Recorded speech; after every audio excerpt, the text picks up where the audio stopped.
Cher,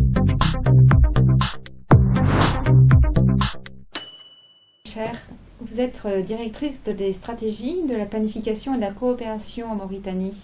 Merci beaucoup de nous accorder cet entretien. Merci à vous aussi de m'avoir donné l'occasion de parler de l'éducation en Mauritanie. Alors oui, nous avons quelques questions. Nous aimerions connaître un peu mieux la situation de l'éducation et la relation avec les nouvelles technologies de l'information. En outre, on entre dans la période post-2015. Donc c'est quand même l'année du bilan pour l'ensemble de la communauté internationale. Est-ce que vous pouvez nous faire un état des lieux rapide de la situation de l'éducation en Mauritanie? Oui, en fait, la Mauritanie, comme la plupart des pays de la sous-région, a commencé un peu dans l'objectif de l'atteinte des objectifs du millénaire à partir de 2002. Voilà, le bilan que nous faisons cette année, en 2015, c'est que nous avons nous avons fait des progrès considérables en matière d'accès, puisque le taux brut de scolarisation avoisine les 104% cette année. Cependant, le taux net de scolarisation est un peu moins important, c'est-à-dire que nous avons 81%, c'est-à-dire que sur 100 élèves, nous avons 81 en âge d'être scolarisés, nous avons 81% qui sont déjà dans l'école. Et le taux brut de scolarisation témoigne également du fait que nous avons quand même une capacité d'accueil pour tous les enfants qui doivent être scolarisés. Donc en matière d'accès, nous avons atteint des progrès importants. En matière d'équité aussi, parce que l'équité au niveau du fondamental, c'est-à-dire du primaire, est atteinte, c'est-à-dire que sur 100 élèves, nous avons 104 filles qui sont déjà à l'école, donc ce qui prouve que l'équité au niveau du primaire. Pour le secondaire, c'est un peu moindre, c'est aux environs de 90 filles pour 100 élèves, donc ce qui fait que nous avons déjà une équité qui est plus ou moins dans l'objectif de l'atteinte des objectifs du millénaire.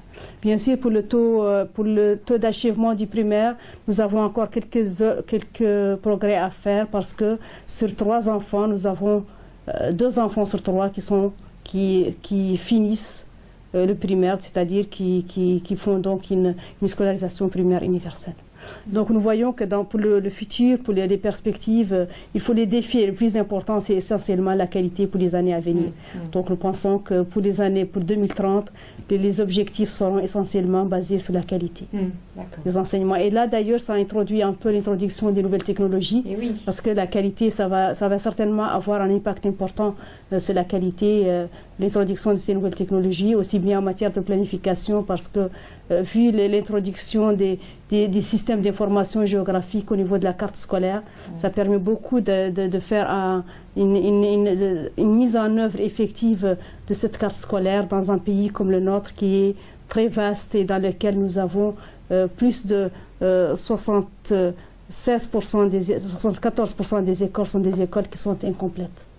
Donc des petites écoles qu'il faut penser à les regrouper. Et donc c'est un outil, le système d'information géographique, qui est une utilisation quand même concrète des nouvelles technologies en matière de planification, permettra certainement de faire une mise en œuvre effective de la carte scolaire dans un pays comme la Mauritanie, où il faut faire des regroupements d'écoles, où il faut savoir où on doit ouvrir des écoles, où il faut vraiment avoir une rationalisation des ressources aussi bien humaines que matérielles importantes. Et les conditions sont-elles réunies pour une utilisation maximale de ces technologies? Qu'est-ce qu'il vous faudrait?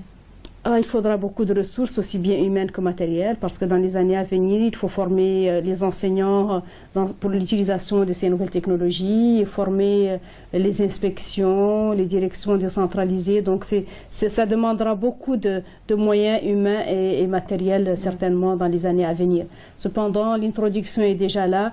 Et d'ailleurs, le fait d'avoir fait cet atelier au niveau ce séminaire au niveau de l'IPE nous a permis de voir des expériences réussies et aussi des choses qui peuvent nous permettre d'avoir certainement une vision plus claire sur l'introduction de ces nouvelles technologies dans certains domaines qui sont encore tout nouveaux pour la Mauritanie.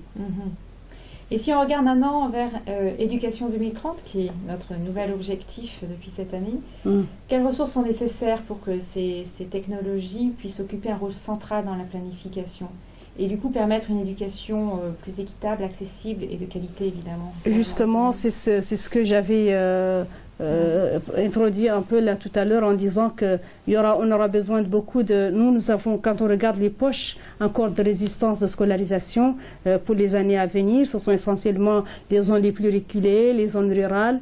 Donc nous avons vu ici qu'il peut y avoir une connexion, essayer d'avoir des connexions qui peuvent être plus ou moins... Nous avons vu l'expérience ici avec certains exposés qui ont été faits dans le séminaire. Nous avons également l'ordinateur solaire qui permettra certainement également de résoudre plein de choses dans le sens, dans le cas de la Mauritanie, où c'est un pays, je vous ai dit que la résistance actuellement et sur laquelle nous allons surtout mettre nos efforts, c'est ces poches de résistance qui sont encore dans des zones rurales très reculées et qui nous... C'est dans ce cadre d'ailleurs que la Mauritanie a eu un nouveau programme de zones d'éducation prioritaire dans lequel l'introduction de ces nouvelles technologies permettra d'inclure l'ensemble des enfants, tous les enfants sur tout le territoire. Et ça demandera certainement pour les années à venir, c'est-à-dire l'horizon 2030, des ressources importantes, comme nous l'avons dit, aussi bien humaines que matérielles, des formations d'enseignants, des formations d'inspecteurs départementaux, plusieurs formations qui vont certainement avoir un impact certain sur l'efficacité et l'efficience de l'éducation en Mauritanie. Merci beaucoup pour toutes ces informations. Merci. Merci à vous aussi. Au revoir. Et au revoir.